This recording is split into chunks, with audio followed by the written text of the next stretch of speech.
સૌ વાલા મિત્રોને મારા જય સિયારામ. હું દુષ્યંત પાઠક શ્રી હનુમાનજી દાદાની અસીમ કૃપાથી એક નવા વિડીયો સાથે આપની સેવામાં ઉપલબ્ધ છું.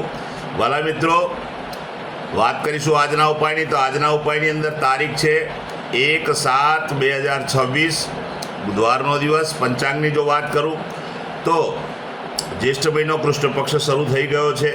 પૂર્વશાળા નક્ષત્ર, બ્રહ્મયોગ છે. ધનુ રાશિનો ચંદ્ર, મિથુન રાશિનો સૂર્ય છે. અશુભ સમયની જો વાત કરું તો યમઘંટ સવારે 7:27 9:08 સુધી છે અને રાહુકાળ બપોરે 12:31 થી 2:12 સુધી છે. આ બંને સમય અશુભ સમય છે. અશુભ સમયની અંદર કોઈ પણ પ્રકારનું શુભ કાર્ય અને શુભ યાત્રા ના થાય. શુભ કાર્ય, શુભ યાત્રા કરવા માટે કોઈ સારું ચોઘડિયું, સારું મુહૂર્ત લો, જેમાં ઉત્તમ અભિજીત મુહૂર્તનો આજે સમય અશુભ છે. તેથી કોઈ પણ સારું ચોઘડિયું અથવા સારું મુહૂર્ત લઈને આજના દિવસનું કાર્યનો આરંભ કરી શકો. તમારે બહાર જવું હોય તો પણ તમે જઈ શકો છો. વાલા મિત્રો, વાત કરીશું આજના ઉપાયની. તો આજના ઉપાયની અંદર વહેલી સવારે સ્નાન કરવા બેસો, નાહવા માટે બેસો. નાહવાના પાણીની અંદર 3 ચમચી જેટલી હળદર પધરાવો અને પાણીમાં મિક્સ કરી દો. તે જ પાણીથી તમારે નાહવાનું છે. તમારું સ્નાન થઈ જાય, તમે સ્નાન કરી લો પછી તમારે એક કાર્ય કરવાનું છે કે સફેદ કાગળની અંદર અડધી ચમચી જેટલા લીલા મગ લેવાના. અડધી ચમચી જેટલા લીલા મગ લેવાના. તે મગને પોતાના પોકેટમાં 24 કલાક માટે રાખવાના. બીજા દિવસે વહેલી સવારે પીપળાના ઝાડના મૂળમાં અથવા કોઈ પણ દેવ મંદિરે જઈને પડીકી મૂકી આવવાની છે. ત્યાર પછી એક બીજું કાર્ય કરવાનું છે. તમે મંદિરે જઈ શકો તો મંદિરે, અથવા પોતાના ઘરમાં ગણપતિ દાદાની મૂર્તિ હોય તો 23 ઇલાયચીની માળા ગણપતિ દાદાને પહેરાવવાની છે. આ 2 કાર્ય કરી લો બસ. ત્યાર પછી સીધું સંધ્યાકાળે પશ્ચિમ દિશા તરફનું મુખ રાખીને શ્રી હનુમાનજી દાદાને એક કાગભૂષણની રામાયણજીનો પાઠ અને એક હનુમાન ચાલીસાનો પાઠ દાદાને અર્પણ કરી દો. અને સૂતા પહેલાં પોતાની જ પથારીમાં બેસો, પલાઠી વાળો.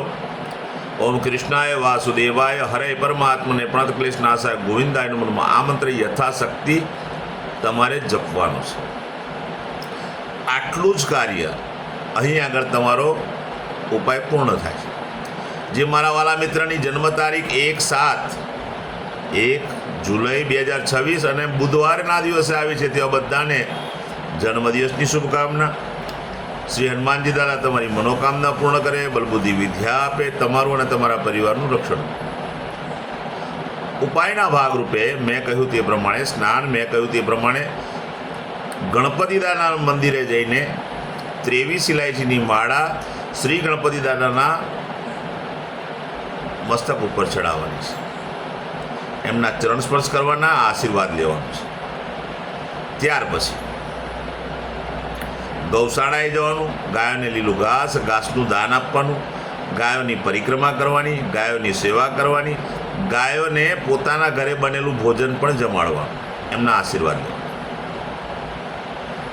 ત્યાંથી પછીનું કાર્ય એ છે કે સંધ્યાકાળ થાય તે પહેલાં તમારે ઘીમાં બનેલી મીઠાઈ નાના બાળકોને, જરૂરિયાતમંદ લોકોને, શ્રમિકોને, વડીલોને આપવાની છે. બીજું એક ખાસ કાર્ય કરવાનું છે. ભણતા જે વિદ્યાર્થીઓ હોય નાના એમને અભ્યાસની સામગ્રી આપવાની છે. જેમ કે નોટ છે, પેન છે, ચોપડી છે, દફતર છે, સ્કૂલ ડ્રેસ છે, એમના બૂટ છે. તમે ગમે તે સામગ્રી આપશો, ઉત્તમ પરિણામ આખું વર્ષ પ્રાપ્ત થશે. જેમની મેરેજ એનિવર્સરી 1 જુલાઈ 2026 અને બુધવારના દિવસે છે, તેવા બધા જ વાલા મિત્રોએ સવારે સ્નાન કરવાનું, વડીલોના ચરણ સ્પર્શ કરવાના, આશીર્વાદ મેળવવાના, ગૌશાળાએ જવાનું, ગાયોની સેવા કરવાની, ગાયોની પરિક્રમા કરવાની, ગાયોને લીલું ઘાસનું દાન આપવાનું, પોતાના ઘરે ભોજન બન્યું તે ભોજન પણ ગાયોને અર્પણ કરવાનું, ગાયોના આશીર્વાદ મેળવવાના છે. અને ત્યાર પછી સીધું બીજું એક જ કામ કરવાનું છે. કોઈ પણ વૃદ્ધાશ્રમમાં, અનાથાશ્રમમાં, વિધવાશ્રમમાં, કોઈ પણ જરૂરિયાતમંદ લોકોને, શ્રમિકોને, બ્રાહ્મણોને, એમાંથી તમને જે મળે તેને તમારે ચોખાનું દાન કરવાનું છે, લીલા મગ અને મગની દાળનું દાન કરવાનું છે, ચોખ્ખા ઘીનું દાન કરવાનું છે. બસ આટલું કરી લો, ઉત્તમ પરિણામ પ્રાપ્ત થશે.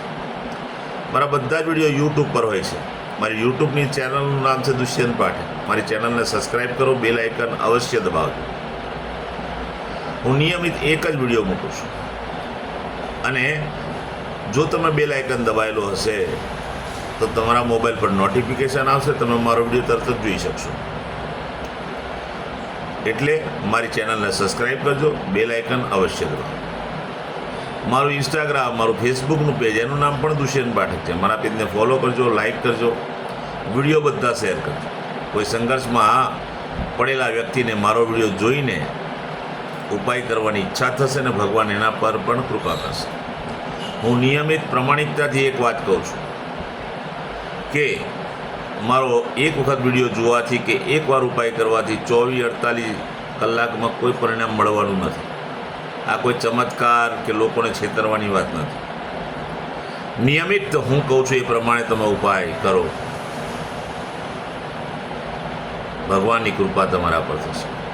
નવા વિડીયોમાં ફરીથી મળીશું. આપ સૌને મારા સીતારામ.